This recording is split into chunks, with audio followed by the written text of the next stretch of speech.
بسم اللہ الرحمن الرحیم۔ السلام علیکم۔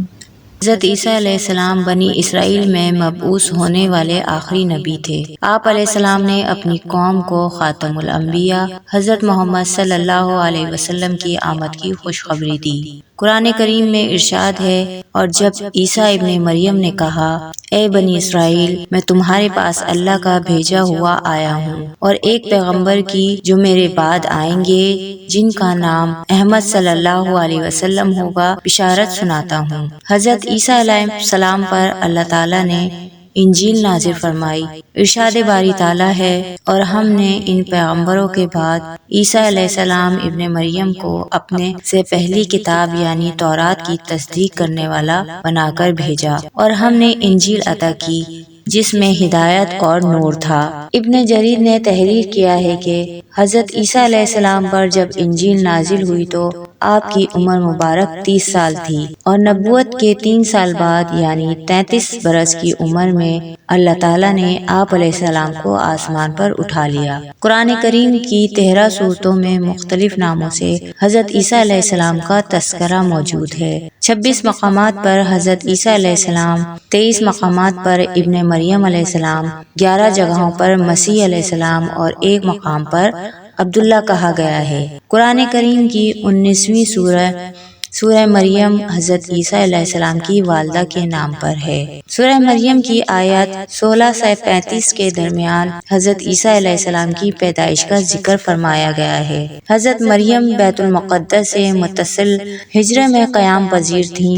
ایک دن وہ مسجد کے مشرقی کونے میں عبادت یا کسی اور مقصد سے تشریف لے گئیں اور پردہ کر لیا۔ امام قرطبہ رحمۃ اللہ علیہ فرماتے ہیں کہ وہ حسب عادت عبادت الہی میں مشغول ہونے کے لیے حجرے کے مشرقی جانب کسی گوشے میں تشریف لے گئیں کہ اچانک حضرت جبرائیل امی انسانی شکل میں تشریف لائے۔ حضرت مریم علیہ السلام نے ایک اجنبی شخص کو یوں اپنے قریب دیکھا تو گھبرا گئیں اور کہنے لگی، میں تجھ سے رحمان کی پناہ مانگتی ہوں، اگر تو اللہ سے ڈرتا ہے تو یہاں سے چلا جا۔ حضرت جبرائیل علیہ السلام نے فرمایا، تم مجھ سے ڈرو نہیں، میں تو پروردگار کا بھیجا ہوا فرشتہ ہوں اور تمہیں ایک پاکیزہ بیٹا دینے کی خوشخبری لے کر آیا ہوں۔ حضرت مریم علیہ السلام نہایت حیران اور پریشان ہوئیں اور تعجب سے فرمایا، بھلا میرے ہاں کیسے بچہ ہو سکتا ہے؟ مجھے تو کسی انسان نے ہاتھ تک نہیں لگایا اور نہ ہی میں بدکار ہوں۔ حضرت جبرائیل علیہ السلام نے فرمایا، ہاں بات تو یہی ہے،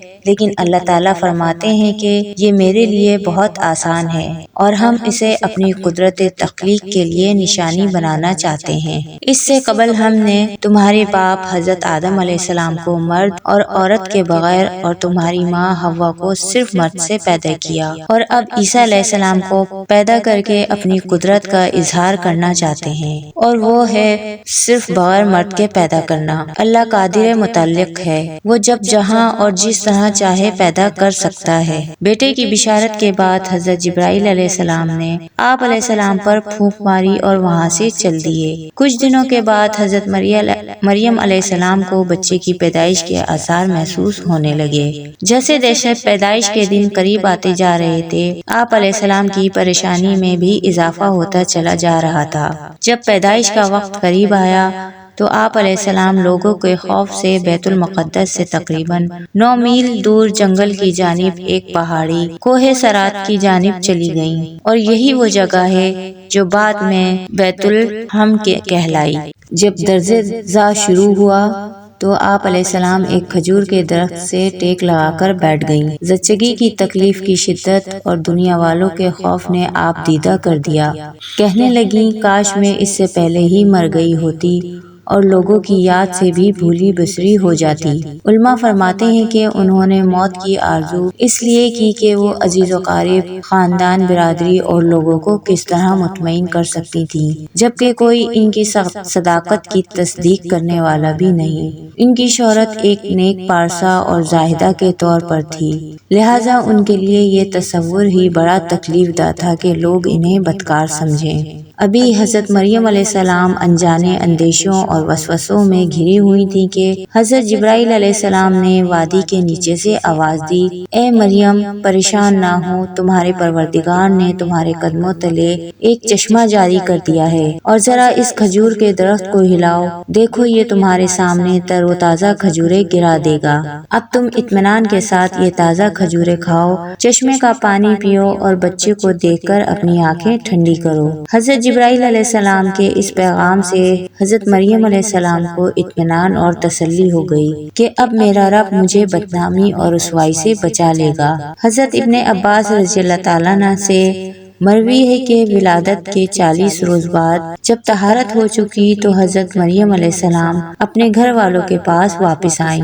لوگ نومولود بچے کو گود میں دیکھ کر حیران رہ گئے اور بدگمان ہو کر بولے، اے مریم یہ تو تو نے بڑے گناہ کا کام کیا، نہ تو تیرا باپ برا آدمی تھا اور نہ ہی تیری ماں بدکار تھی۔ حضرت مریم علیہ السلام نے جبرائیل امی کی ہدایت کے مطابق بچے کی طرف اشارہ کر دیا۔ روایت میں ہے کہ جب خاندان نے حضرت مریم علیہ السلام کو ملامت کرنا شروع کیا تو اس وقت حضرت عیسیٰ علیہ السلام دودھ پی رہے تھے۔ جب انہوں نے لوگوں کی ملامت بھری باتیں سنی تو دودھ پینا چھوڑ دیا اور اپنی بائیں کروٹ پر سہارا لے کر ان کی جانب متوجہ ہوئے اور انگشت شہادت سے اشارہ کرتے ہوئے فرمایا، انی عبداللہ، یعنی میں اللہ کا بندہ ہوں، اور پھر اللہ کی طرف سے نبوت اور کتاب ملنے کی خبر دی۔ اس کے بعد فرمایا، اللہ نے مجھے نماز اور زکوٰۃ کا پابند بنایا اور جب تک میں زندہ ہوں مجھے اپنی والدہ کا حق ادا کرنے والا بنایا اور مجھ کو سرکش اور بدبخت نہیں بنایا، اور اللہ کی سلامتی ہے مجھ پر جب میں پیدا ہوا، جب میں مروں گا اور جب دوبارہ زندہ کر کے اٹھایا جاؤں گا۔ حضرت ابن عباس رضی اللہ تعالیٰ سے مروی ہے کہ حضرت عیسیٰ علیہ السلام ابن مریم علیہ السلام کی گود میں بات چیت کے بعد کلام کرنے سے رک گئے تھے، پھر جب لڑکپن کو چھونے لگے تو اللہ تعالیٰ نے ان کی زبان پر حکمت اور دانائی کی باتیں جاری کر دیں۔ جب آپ علیہ السلام 7 سال کے ہوئے تو حضرت مریم علیہ السلام نے آپ علیہ السلام کو معلم کے پاس درسگاہ میں بھیجنا شروع کر دیا۔ حضرت عیسیٰ علیہ السلام بچپن ہی میں اللہ کی طرف سے الہام کردہ عجائبات کا نظارہ کرتے تھے۔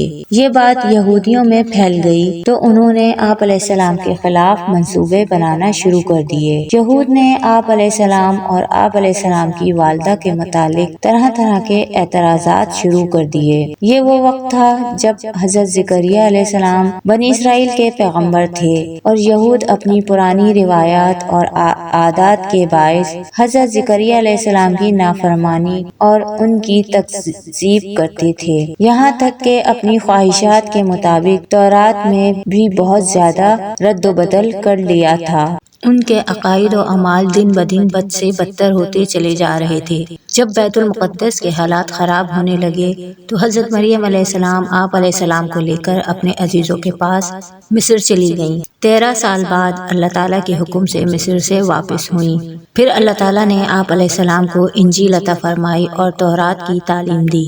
اللہ تبارک و تعالیٰ نے ہر نبی کو اس کے زمانے کے حالات و مشاہدات کے مطابق فضیلت اور برتری دی۔ اسی طرح اللہ تعالیٰ نے حضرت عیسیٰ علیہ السلام کو بھی معجزے اور فضیلتیں عطا فرمائیں۔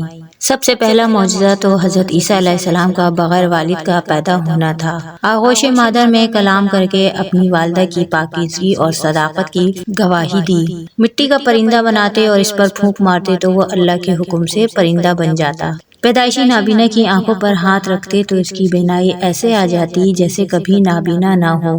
برس، جذام اور کوڑھ کے مریضوں کو اللہ کے حکم سے صحت یاب کرتے، مردوں کو زندہ کر دیتے، لوگ جو کچھ گھروں سے کھا کر آتے اور جو کچھ ذخیرہ کرتے اس کی تفصیل بتا دیتے۔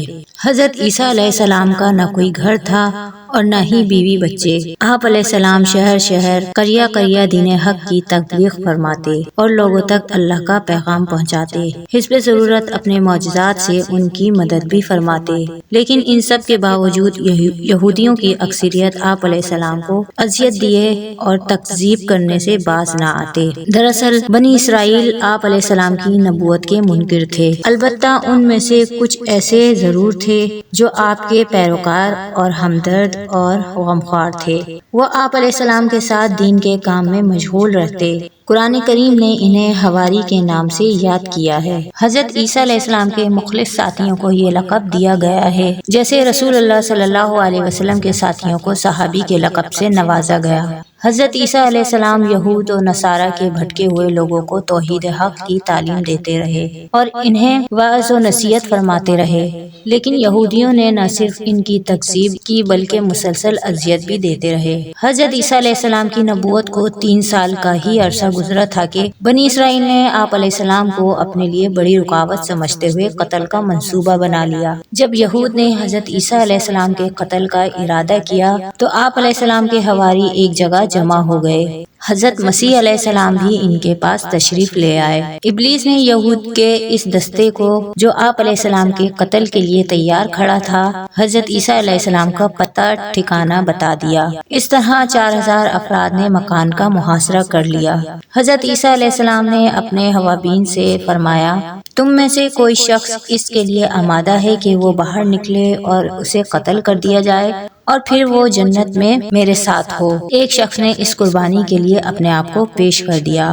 آپ علیہ السلام نے اسے اپنا کرتا امامہ عطا فرمایا، پھر اس پر آپ علیہ السلام کی مشابہت ڈال دی گئی، اور جب وہ باہر آیا تو یہود اسے پکڑ کر لے گئے اور سولی پر چڑھا دیا، جبکہ حضرت عیسیٰ علیہ السلام کو اللہ تعالیٰ نے آسمانوں پر زندہ اٹھا لیا۔ قیامت کے دن دوبارہ دنیا میں تشریف لائیں گے اور لوگوں سے کلام کریں گے۔ جب آپ علیہ السلام کو دنیا میں دوبارہ بھیجا جائے گا تو آپ علیہ السلام امت محمدیہ کی قیادت کے لیے بحیثیت خلیفۃ الرسول صلی اللہ علیہ وسلم اور امتی کے تشریف لائیں گے۔ آپ علیہ السلام مسلمانوں کے ساتھ مل کر جہاد کریں گے، دجال اور خنزیر کو قتل کر دیں گے، صلیب توڑ ڈالیں گے، زمین میں امن و امان کی برکت ہوگی اور دنیا میں صرف اسلام رہے گا۔